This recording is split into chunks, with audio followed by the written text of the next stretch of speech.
from one of the greatest shooters ever. Thompson fakes, fires, three-pointer, bang!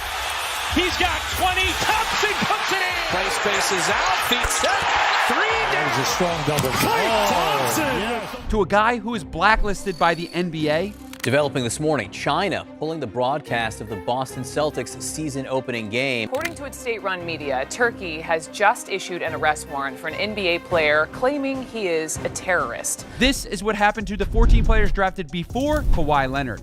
The 2011 draft class was considered one of the weakest of all time. Most players had serious flaws in their game, and even with favorable projections, franchises saw these guys as role players at best. Aside from Kyrie Irving, he was the only guy the analysts league-wide agreed was NBA ready. But the other players like Kawhi Leonard, they were a huge mystery.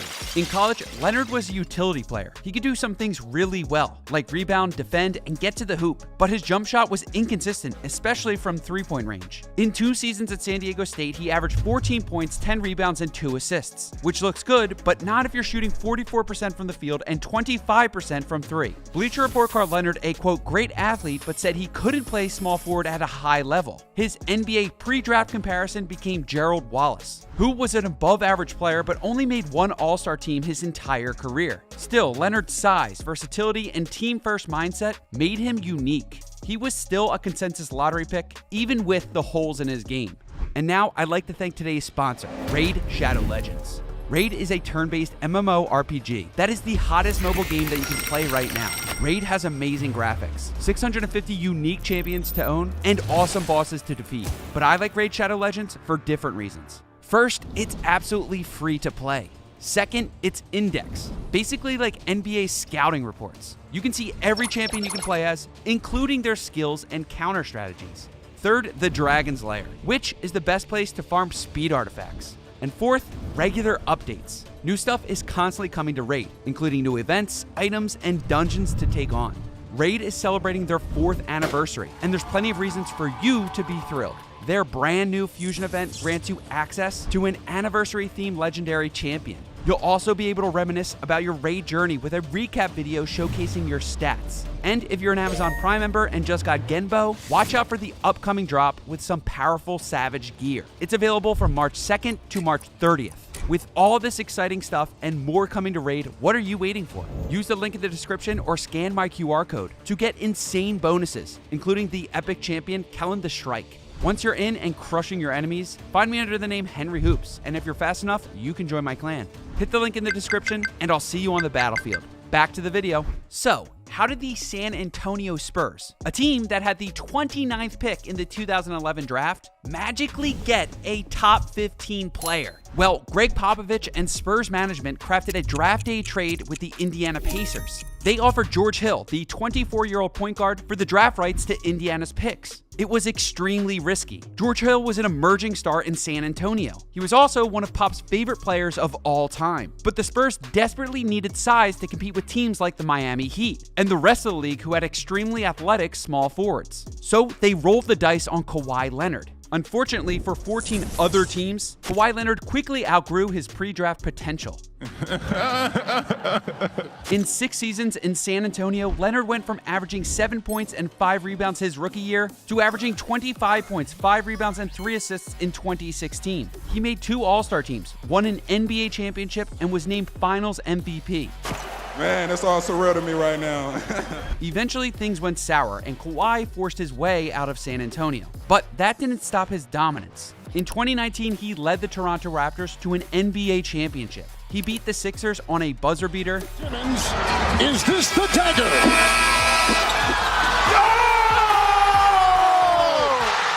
And in 6 games, took down the Golden State Warriors. His performance earned him his 2nd NBA championship, Finals MVP, and solidified him as a first-ballot Hall of Famer. Now, he's trying to do something no player succeeded in before, win with the Los Angeles Clippers. Hey. But what about the 14 guys drafted ahead of Kawhi Leonard? Where did they end up? The first pick in the 2011 draft was Kyrie Irving from Duke University. Scouts loved Kyrie's handles, playmaking, and ability to take over the game in the clutch. In his first NBA season, Kyrie proved right away that he was elite. He won Rookie of the Year on averages of 18 points and 5 assists. He made the All-Star team his sophomore year and continued to improve his scoring and efficiency. He also took Brandon Knight's ankles twice in the Rising Stars game. For Smith or for somebody else? Long 2-3, 3-2 type of guy to defend other teams' small forwards. Kyrie going to work on Brandon Knight. LeBron rejoined the Cavs in 2014 to win a championship in Cleveland, and the pair were a perfect duo. Kyrie helped facilitate for LeBron and carried the team's offensive load when they needed it most, like when he hit one of the biggest shots in NBA history in Game 7 of the 2016 Finals. Irving and Curry, one-on-one. Irving puts it up. It's good! Kyrie Irving from downtown! This made Kyrie a champion, beloved by the city of Cleveland and respected by the NBA community as a whole. But in 2017, Kyrie wanted to lead his own team, so he left Cleveland for the Boston Celtics. This is when the Kyrie drama really started to gain traction. In Boston, he beefed with teammates, underperformed in the 2019 playoffs, and then left for Brooklyn after promising the TD Garden that he would resign. Anyone else in Boston, if you guys will have me back, I plan on re-signing here next year. Boom! So. In Brooklyn, Kyrie was special. Irving, the crossover into the paint. 2 seconds left. Irving stops, takes, and Irving, you bet. Send-off, jumper. Kyrie! Going up. But that's when he's actually on the court.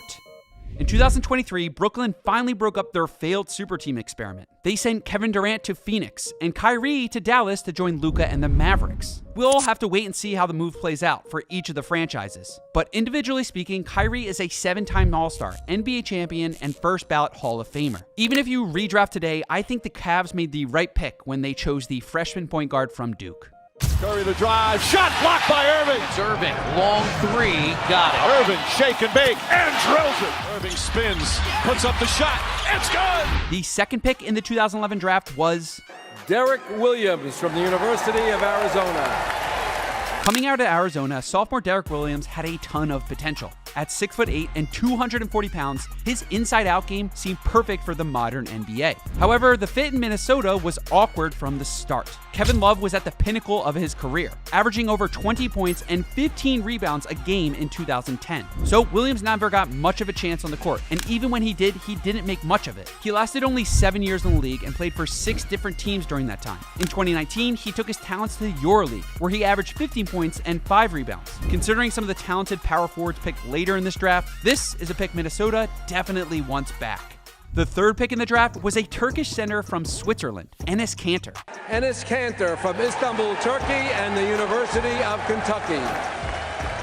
The NBA community knew very little about Enes Kanter. Most of his high school games weren't filmed, and due to eligibility issues, Kanter couldn't join the NCAA. But in the 2010 Nike Hoop Summit, Kanter dominated with 34 points and 13 rebounds. So the Jazz took the risk and selected the 7-foot phenom. Enes came off the bench for most of his time in Utah. In 2014, he was traded to OKC, where he played backup center to Steven Adams. Over his 3 seasons there, Kanter averaged 14 points and 8 rebounds. But he randomly dominated when given the chance, like when he scored 33 points and 20 rebounds in his only start in 2016. Kanter backing down on Davis. Davis buys the head fake. Kanter lays it up and in. Caught fire.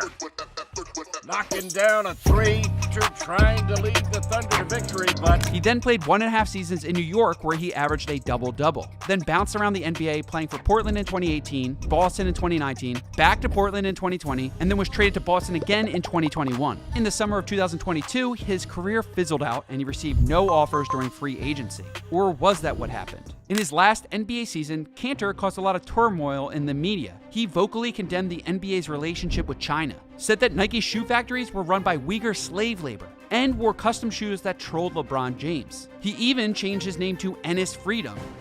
They knew that just because of the shoes that I was wearing, whatever I was saying was really hurting the Celtics. They were losing millions of dollars. They knew that if you put him out there, it's gonna be trouble for him. Just before that last Celtics season, Look at the stats. I averaged double-double. Former coaches and NBA executives disagree. Stan Van Gundy said he just wasn't good and cited his lackluster defense. Either way, Ennis is 30 years old and out of the league. Now he's a regular guest on news stations. The fourth pick in the 2011 NBA draft now doubles as a reality TV star. Yep. I like to hear.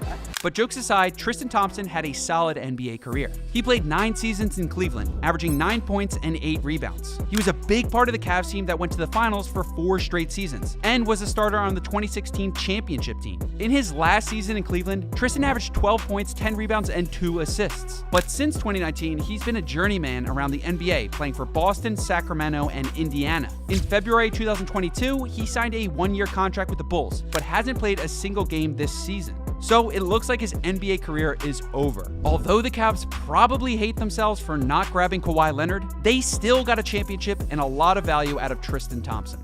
The 5th pick in the draft was Jonas Valanciunas from Lithuania. Jonas was considered the top European prospect in his class. He was 19 years old, just won a FIBA World Cup MVP, and had the size and skill set similar to many elite European centers. Valanciunas spent 7 seasons as a Raptors starting center. In 470 games, he averaged a solid 11 points and 8 rebounds. But Toronto crumbled in the playoffs each year against LeBron. So in 2018 and 2019, the franchise shook things up. They traded for Kawhi in the summer, and then mid-season traded Jonas to the Memphis Grizzlies. Unfortunately, the Raptors went on to win a championship that year without him. But Jonas found a home in New Orleans where he has continued to improve. Now he starts at center and averages 16 points and 10 rebounds per game. Valanciunas was a great pick and major contributor to the Raptors winning an NBA championship, just not in the way he would have liked. Known as a European Blake Griffin before the draft, Jan Vasily seemed like the perfect NBA center. He was fast, could jump, and in his pre-draft season, he shot 36% from 3. Plus, at 6'11" and 240 pounds, the big Serbian had some highlight dunks. Here we go for Brandon Bass. Underneath, Vesely. What a great pass. Here's the alley-oop for Vesely. However, once he got on the court, the Jan hype train quickly fell apart. In 162 NBA games, Jan averaged just 3 points and 3 rebounds. He shot under 41% from the free throw line, and once fouled out of a game in 8 minutes of playing time. It was clear he wasn't Blake Griffin 2.0, or even a backup-worthy center. At 23 years old, Jan's NBA career ended. He took his talents back to Europe in 2014, where he miraculously turned everything around. He won championships, MVPs, and was selected to all EuroLeague's first team 3 times. He was a complete bust of a pick for the Wizards, but apparently he could perform, just not on an NBA court. The 7th pick went to another international player. Bismack Biyombo. Biyombo was selected by Sacramento and then immediately traded to the Charlotte Bobcats in a 3-team deal. Biyombo was and still is a defensive-minded center. He can rebound, protect the rim, and cover space in the pick and roll. Biyombo averages 5 points and 6 rebounds in 19 minutes per game. He currently plays backup center to DeAndre Ayton for the Phoenix Suns. He wasn't the greatest pick at number 7, but he plays his role well. Wide open look, doesn't go. Bismack with the convert. Look at this. Are you kidding? Free reign to the cup. Is Mott Biyombo laying the wood. With the 8th pick in the draft, the Detroit Pistons selected Brandon Knight. At 19 years old, he showed flashes of brilliance with his handle and passing. In his rookie year, he averaged 13 points, 3 rebounds, and 4 assists, and was the first Detroit Piston to make the all-rookie team since Grant Hill. He continued to improve his game until 2015 and 2016, when he averaged 19 points, 4 rebounds, and 5 assists with the Phoenix Suns. Then Devin Booker got drafted and took all his minutes. Unfortunately, you probably remember Brandon Knight from his embarrassing lowlights. He got crossed up by Kyrie, he missed a wide-open game-winning layup, and was posterized by DeAndre Jordan. A lob. A jam! Oh, what a monster jam by DeAndre Jordan! Knight played for 6 NBA franchises from 2011 to 2022. Over his career, he averaged 14 points, 3 rebounds, and 3 assists. Fans may laugh at him for his low-light mix, but the guy was actually really skilled and made over $100 million in the NBA. What a fake by Knight! Oh, yeah! The Charlotte Bobcats were in rebuild mode for this draft. They traded up to get Bismack Biyombo at number 7, so next on their list was a forward or point guard. Instead of grabbing Kawhi, they chose Kemba Walker, the March Madness legend. McGee with 4. Kemba Walker. Step back. Walker. Cardiac Kemba. At 21 years old, Kemba was an electric point guard. His speed, handle, and jumper was a highlight reel right from the start. In 8 seasons with Charlotte, Kemba averaged 19 points, 5 assists, and 3 rebounds. He became a 3-time All-Star and the franchise's best player of all time. In 2019, he was traded to the Boston Celtics with hopes of competing for a championship. He maintained his stellar averages, but fell short in the playoffs both years he was there. Throughout his career, Kemba has dealt with lingering knee injuries. In 2022, he elected to sideline his season with the Knicks and fully recovered to come back in 2023 100% healthy. Unfortunately, the Knicks traded him to Detroit, who then waived him from the team. Kemba was a great pick for a rebuilding franchise. Hopefully, his 10-day contract is not the last we see of cardiac Kemba. With the 10th pick in the 2011 NBA Draft, the Milwaukee Bucks select Jimmer Fredette from Brigham Young University. In his senior year at BYU, Jimmer Fredette averaged nearly 29 points per game. He became the unanimous College Player of the Year and was a social media phenom. But when he got to the NBA, things changed. In his rookie year in Sacramento, he put up only 7 points on 18 minutes of playing time. Over a 5-year span, he played for 4 different teams and then was out of the league. It's possible that Jimmer just needed more minutes and freedom to be himself. In 2016, he signed with the Shanghai Sharks of the Chinese Basketball League. He became an instant superstar, averaging 37 points, 8 rebounds, and 4 assists per game. He won a couple of CBA MVPs and once scored 70 points in a single game. I guess he'd be considered a bust for being the 10th pick, but maybe he never really got a chance in the NBA. The 11th pick in the draft was Klay Thompson. This entire video could have been about how 10 NBA franchises somehow passed on him. And Thompson certainly hasn't forgotten about this fact either. Hey man, 2011 NBA draft. With the 10th pick, the Sacramento Kings don't select me, so people don't forget. That's all I gotta say. You already know Klay Thompson's story. Second best shooter of all time, 4-time champion, and a top 75 player of all time. Or at least he should be. Get the New Jersey!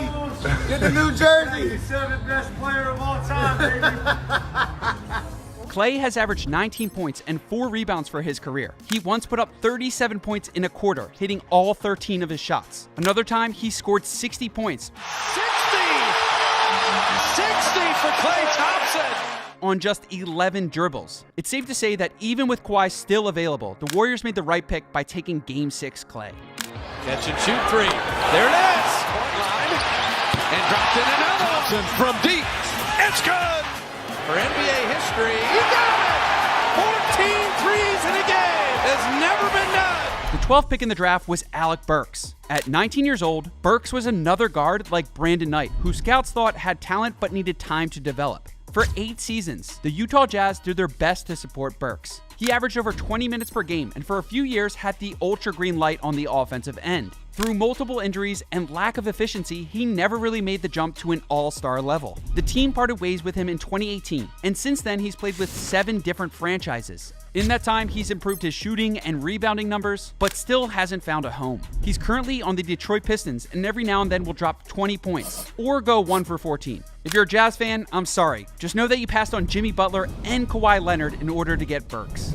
It's fitting that the Morris twins got drafted back-to-back in the same order of their birth. Markieff went first to Phoenix with the 13th pick, followed by Marcus, who was selected by Houston with the 14th pick. Both Morris brothers are big, strong wings who can guard across multiple positions, rebound, and create their own shot. One Morris to another. Both of them come away smiling. Because of their versatility, they've been passed around the league quite a bit. Markieff has played for 8 teams, while Marcus has played for 6. When you adjust both their stats per 36 minutes played, they're nearly the same player, with Marcus averaging slightly more points and Markieff averaging slightly more rebounds. Marcus found a home in LA in 2020 and starts with Kawhi Leonard as the Clippers forward. He averages 12 points and 4 rebounds in 29 minutes per game. Markieff got into trouble with the Joker in 2021 and hasn't really been the same player since.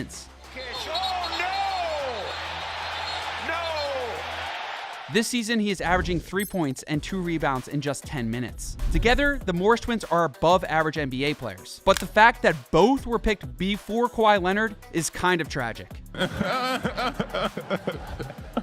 In 2011, this draft class was considered one of the weakest ever, but time has told a different story. This class had 7 All-Stars, 4 Hall of Famers, and plenty of high-value players. Nikola Vucevic, Tobias Harris, and Bojan Bogdanovic were all drafted outside of the lottery, and they're still putting up numbers in the NBA today. Let's not forget about Isaiah Thomas either. The former 2-time All-Star was drafted with the very last pick. What really matters is that 14 NBA franchises passed on Kawhi Leonard, but I guess you can't blame them. No one really predicted this dude would turn into the monster he is today, except for maybe Kawhi. You can't just be the perfect basketball player. They're always going to criticize something about your game. So I think it's fair, and they could keep criticizing me bad or positive. I'm just going to keep working hard and just try to prove people wrong. It's always great to compete versus the best. Me and Kawhi have been doing it for quite a while now, so it's always a pleasure. 2 years ago, Chuck and myself said this guy's the second best player in the NBA. He's now back to that form, in my opinion. He's doing it all tonight. Playing against him for so many years in the Western Conference, he's top 3 in the world and hands down the #1 two-way player in the game. He's always at his own pace and never seems to get rushed or be in a hurry. Well, I think that, if he can win this championship, it'll put him right up there with LeBron and KD. I think that Kawhi is doing it on both ends, man. I love watching him play. I just love watching him play. And Kawhi's been able to do, and with the spots that he operates from, are the exact same spots where I like to operate from. I love watching those guys play. If you enjoyed these longer videos, hit the subscribe button and tick the notification bell. I have a ton of awesome content coming out, and I always tailor my videos for the Henry Hoops audience. So if you don't want to miss out, hit the subscribe button.